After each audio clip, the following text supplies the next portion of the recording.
Erta tongda quyosh yuzimda jilmayadi. Ko'cha to'la odam, har biri yo'lni tanlaydi. Men esa qarmog'imni ko'tarib yo'lga chiqaman. Sokin suvda sirlarni izlayman. Hayotning shovqinidan uzoqlashaman.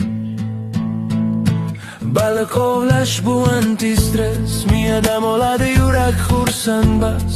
Baliq tushsa dardlar suvga cho'kadi. Jarayonni sevaman, natija emas. Baliq ovlash bu hayotga yoqimli nafas. Pul topib sotib olgin deyishadi odamlar, lekin ular tushunmaydi.